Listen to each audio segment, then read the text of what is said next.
Nous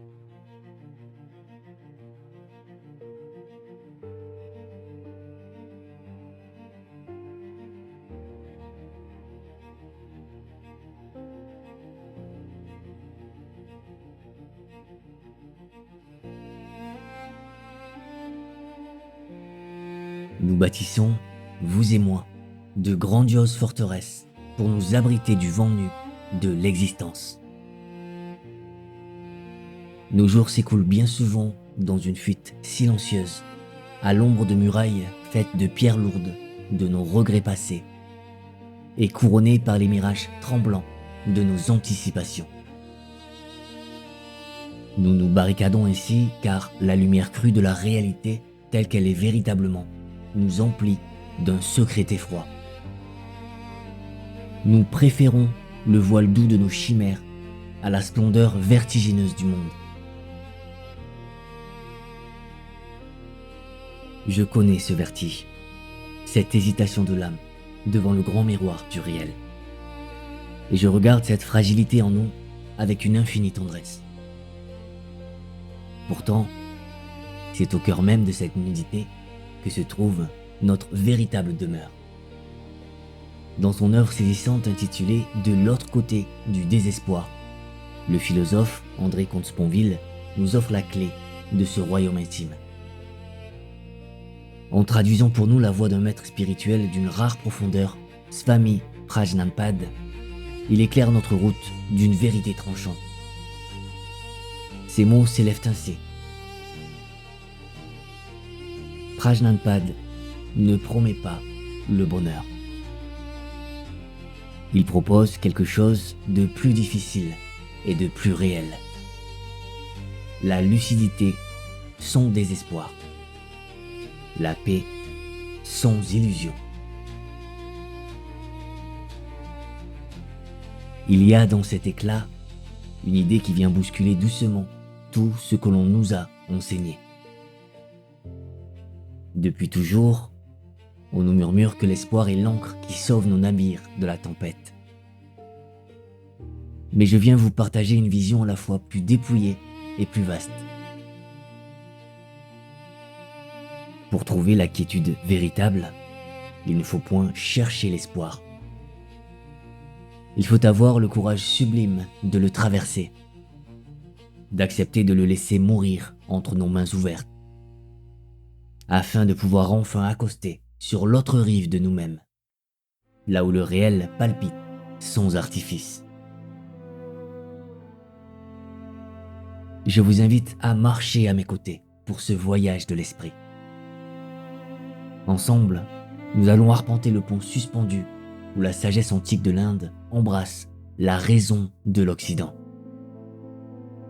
Nous descendrons avec bienveillance dans la mécanique de notre propre souffrance pour en dénouer les liens. Nous apprendrons cet art radical et libérateur qu'est l'acceptation. Et, pas à pas, en osant digérer les fantômes invisibles qui habitent nos silences, nous découvrirons comment ouvrir les portes de notre être à un amour véritablement libre, purifié de toute entrave.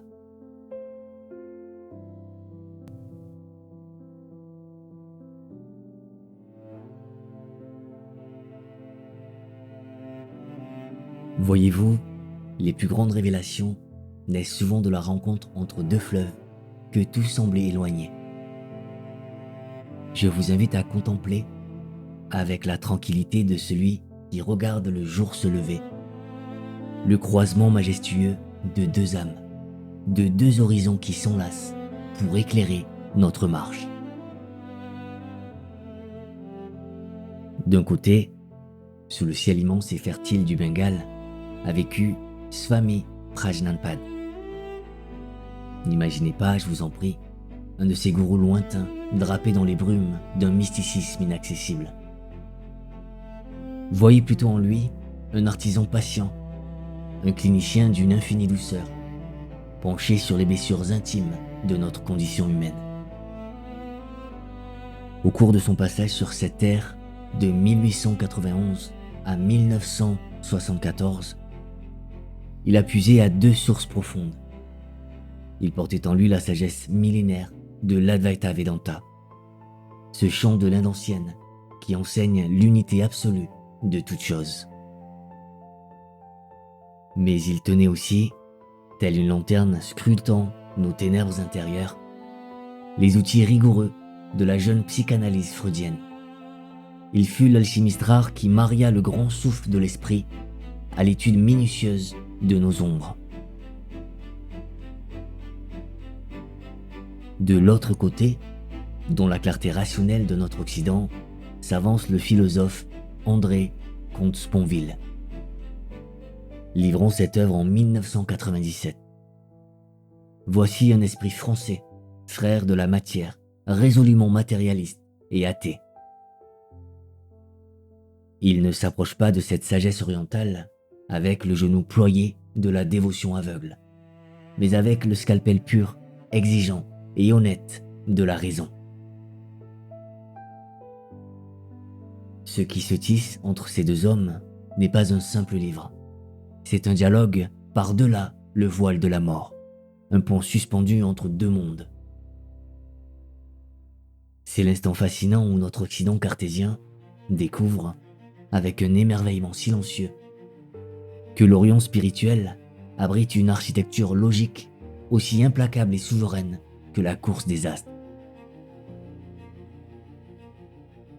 Cette œuvre, née dans le secret fécond des satsangs, ces entretiens intenses d'âme à âme, où le silence compte autant que les mots, est une initiation à la pensée pure. Elle nous murmure que, par-delà les océans et les croyances, vous et moi cherchons la même vérité nue, le même sol ferme où reposait enfin notre cœur.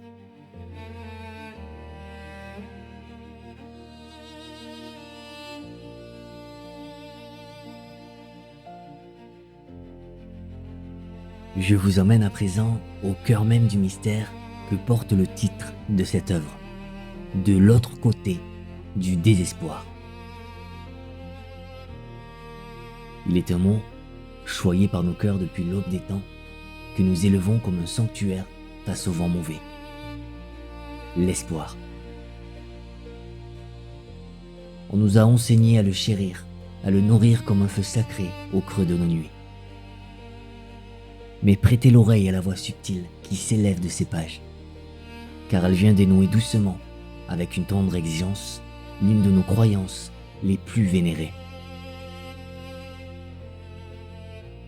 Je vous le confie avec toute la compassion que m'inspirent nos luttes communes. L'espoir, bien souvent, est une fuite stérile. Espérer, c'est murmurer au monde qu'il est imparfait. C'est intimer à l'instant présent l'ordre sévère d'être différent de ce qu'il est. Voyez comme, sous ces étoffes lumineuses, l'espérance n'est parfois qu'une perpétuelle insatisfaction travestie en vertu. Elle nous arrache au sol ferme de la réalité pour nous suspendre à un lendemain fantasmé, nous condamnant à l'attente, à l'exil perpétuel de nous-mêmes. Alors, que signifie désespérer ? Ne craignez point ce mot.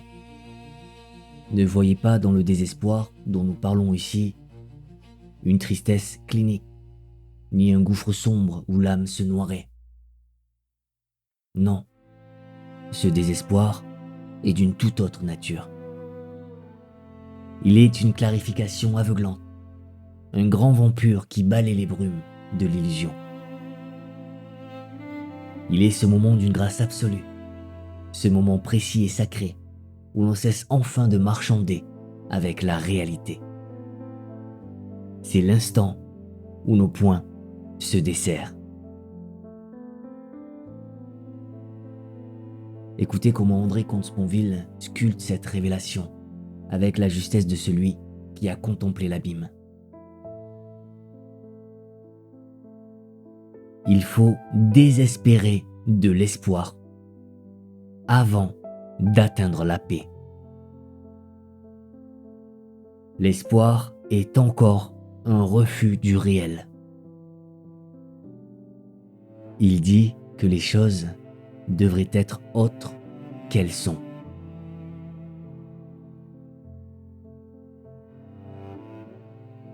Je vous invite à traverser ce feu sans trembler, car de l'autre côté du désespoir, une fois les mirages consumés, vous ne tomberez pas dans le vide. Vous poserez le pied sur une terre nouvelle.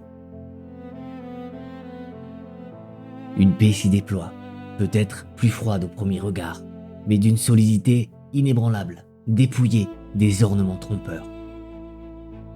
C'est la quiétude nue et souveraine du roc face à l'océan.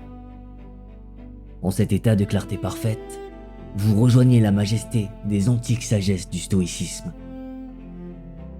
Vous ne suppliez plus la vie de s'adapter à vos désirs. Vous embrassez la grandeur d'être, simplement face à ce qui est.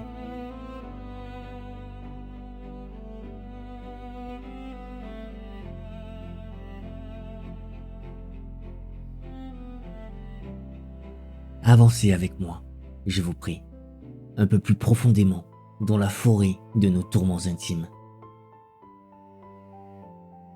Nous portons tous, vous et moi, des blessures qui nous sont parfois trop lourdes pour nos seules épaules. Mais laissez-moi vous confier un secret murmuré par les étoiles et recueilli par les sages.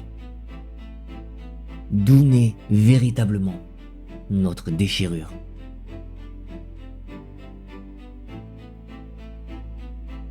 La grande révélation de Swami Prajnampad, d'une simplicité vertigineuse, est de nous enseigner que nous ne souffrons pas tant des événements qui traversent notre destin que de la posture rigide que nous adoptons face à eux. Ce n'est point l'orage qui brise l'arbre, mais le refus de la branche de ployer sous le vent. Entendez cette vérité nue, telle que Swami Prajnampad l'a doucement formulée. La souffrance, c'est le refus de ce qui est. La paix, c'est d'accepter ce qui est.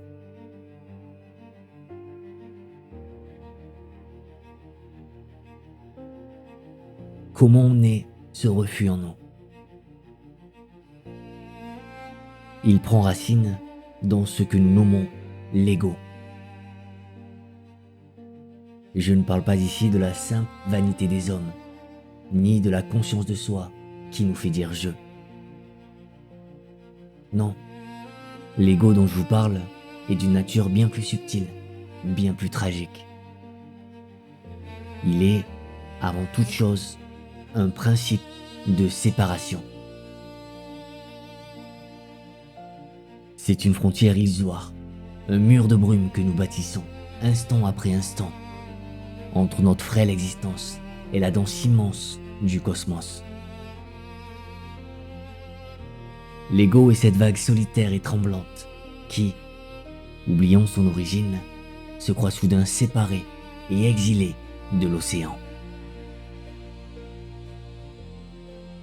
Enfermés dans cette dualité, retranchés dans cette prison que nous avons nous-mêmes forgée, que faisons-nous lorsque surviennent l'échec, la perte ou la morsure amère de la frustration?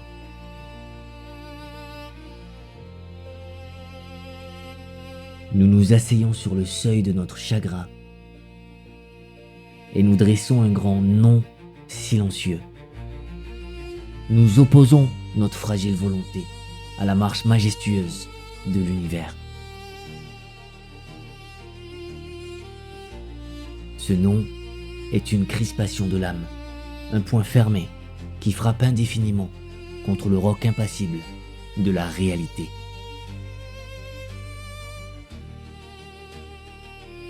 C'est là, précisément là, que réside notre véritable tragédie. Je vous le dis avec toute la tendresse de mon cœur, ce combat que nous menons contre l'univers est une guerre épuisante. La douleur initiale que nous prodigue la vie est naturelle. Elle est la pluie sur notre sol. Mais cette résistance obstinée que nous lui opposons, cette lutte acharnée pour que l'instant soit autre, voilà la vraie source de nos tourments prolongés. C'est la souffrance de la souffrance.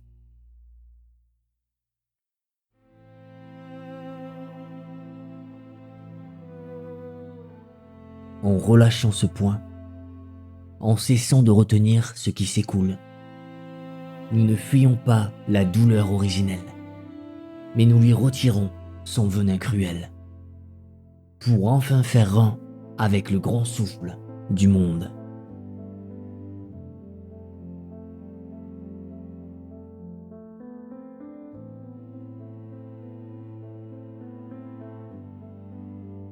Venez, approchons-nous ensemble de ce sanctuaire intérieur où réside la véritable souveraineté de l'âme.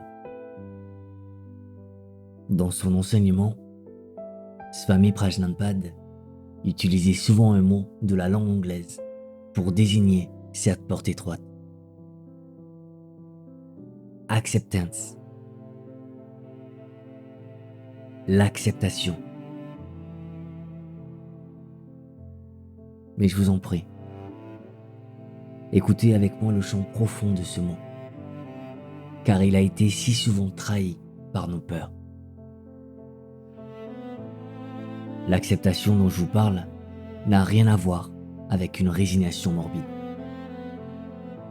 Elle n'est pas l'étendard blanc de la défaite que l'on hisse face à l'injustice, ni une quelconque approbation morale devant ceux qui nous blessent et nous meurtrissent.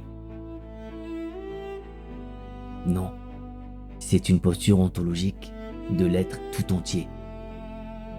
C'est le courage inouï de poser un regard limpide sur le monde et de prononcer un oui inconditionnel à la simple existence des choses, sans chercher à les fuir, sans vouloir les déformer par le prisme de nos désirs ou de nos aversions. André Comte-Sponville traduit cette noble sagesse avec une clarté qui réchauffe le cœur. Accepter n'est pas subir.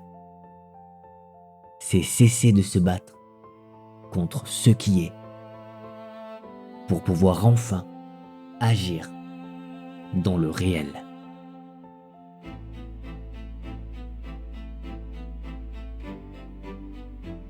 Voyez-vous, tant que nous nions la réalité, nos mains fatiguées ne brassent que des fantômes.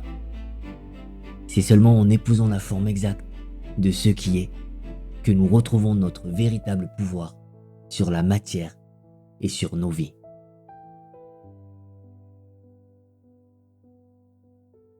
Mais pourquoi ce vertigineux oui nous est-il si difficile à murmurer ? C'est parce que la plupart du temps, nous sommes de perpétuels exilés. Nous subissons la sourde tyrannie du temps. Regardez avec douceur, sans vous juger, le vagabondage incessant de notre esprit. Tel un oiseau effarouché, il quitte sans cesse le nid tiède de l'instant. Tantôt il s'en va fouiller les cendres froides et le cimetière de notre passé, ressassant les ombres de ce qui fut, cherchant à ranimer des feux depuis longtemps éteints. Tantôt il s'envole vers le laboratoire anxieux de notre futur, bâtissant des forteresses de crainte pour des lendemains qui n'existent pas encore.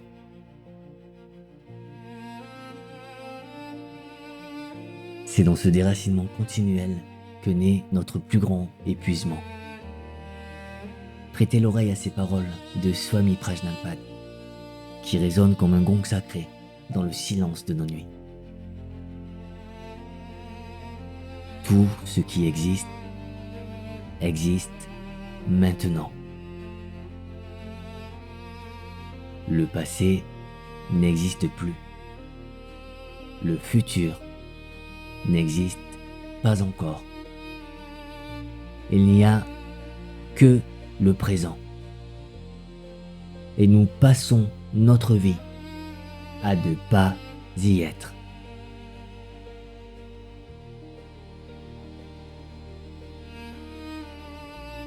Revenez. Je vous y invite avec toute la ferveur de mon âme. Revenez ici. Dans cette fraction d'éternité qu'est le présent absolu, le Now. Car c'est ici, dans ce maintenant incandescent, que s'opère le plus grand des miracles, la dissolution de notre ultime terreur, la peur de la mort.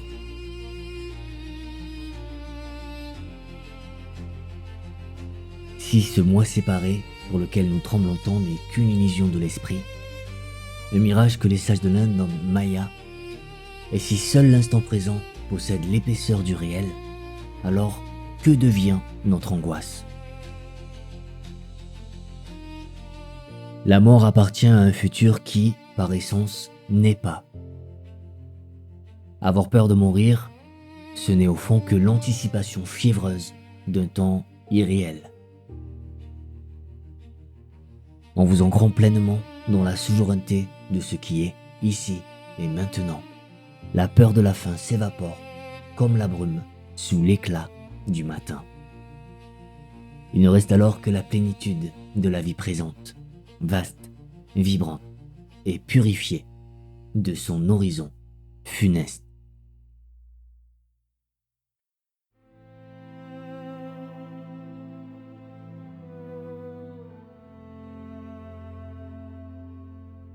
Descendons maintenant, si vous le voulez bien, dans les vallées secrètes de notre propre chair. Car la grande lumière de la sagesse, voyez-vous, ne se pose pas sur nous par un simple décret de l'intellect ou par de belles pensées suspendues dans les airs. Elle s'éveille dans le courage silencieux d'un corps à corps avec nos propres ombres, avec ses émotions refoulées, tapies dans le crépuscule de notre mémoire. C'est ici que Swami Prajnanpad déploie son infinie compassion de thérapeute. Nous invitons à une œuvre intime qu'il nommait, avec une humilité terrienne, la digestion.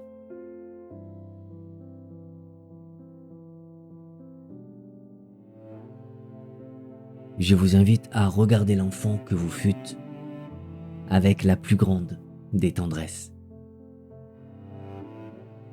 Un jour, jadis, une tempête s'est levée face à lui, une peur trop vaste, une colère trop brûlante,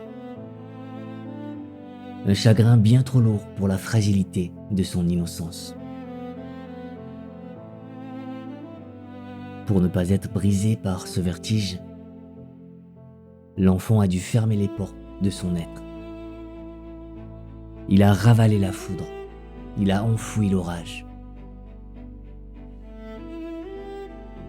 Et aujourd'hui, lorsque les vents du monde vous bousculent, ce ne sont bien souvent que les échos lointains de ces tempêtes archaïques qui tonnent en vous. Nos déchirements d'adultes ne sont que les larmes de cet enfant, gelé dans le temps, qui réclame de couler jusqu'à la mer.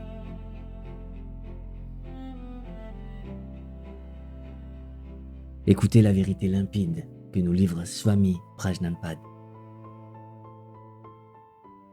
Une émotion non vécue ne disparaît pas. Elle s'enquistera, se répétera et deviendra réaction automatique. Vivre une émotion pleinement, c'est la laisser mourir.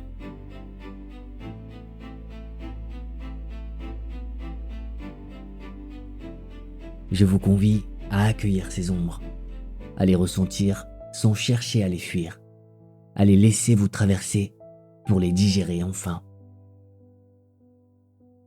Car c'est de cette alchimie secrète que naît la plus bouleversante des métamorphoses. celle de notre lien à l'autre. Tant que notre cœur crie famine, hanté par les manques de l'enfance, notre amour n'est qu'un attachement fiévreux. Guidé par l'ego, pris dans les filets de ceux que les anciens nommaient l'éros, nous cherchons à posséder l'autre pour combler nos gouffres. Mais lorsque le passé est pacifié, l'amour vrai peut enfin éclore. Il devient agapé, une présence pure, généreuse, un don qui n'exige rien. L'autre n'est plus un remède, il redevient un mystère merveilleux.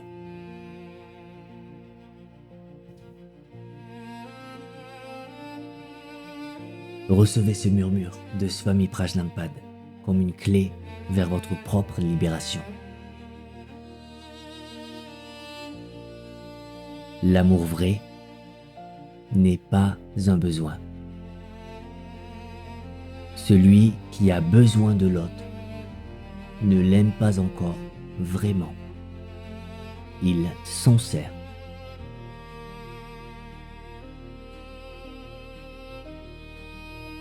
Aimez, je vous prie, non par indigence, mais par surabondance. Soyez libres de tout besoin, pour pouvoir enfin chérir le monde dans la beauté nue de sa propre liberté.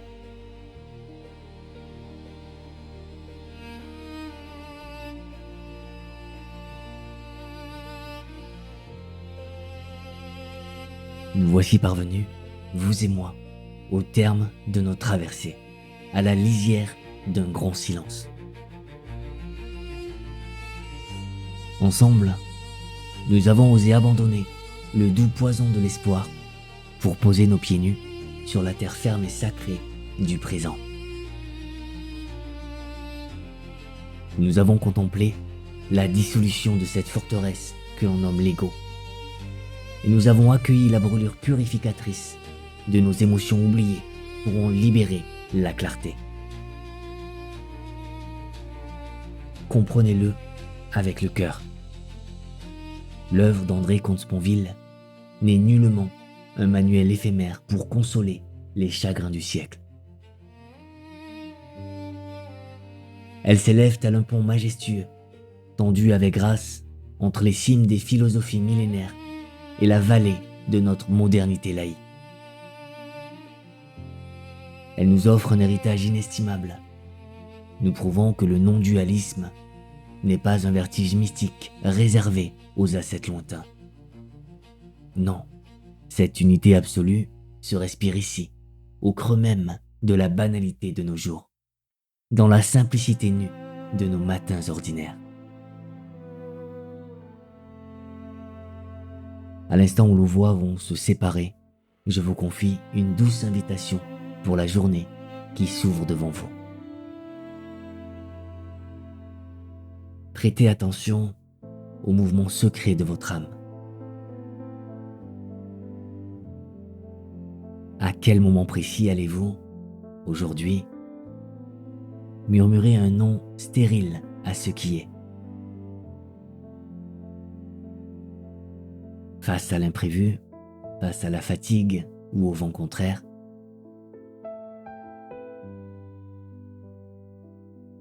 lorsque cette crispation s'éveillera, je vous en prie, ne la jugez pas. Observez cette résistance avec la clémence bienveillante du ciel, regardant passer un nuage. Je vous remercie, du plus profond de mon être, d'avoir partagé avec moi ce temps d'écoute et ce lumineux cheminement intellectuel. Allez en paix, et que la beauté nue du réel accompagne chacun de vos pas.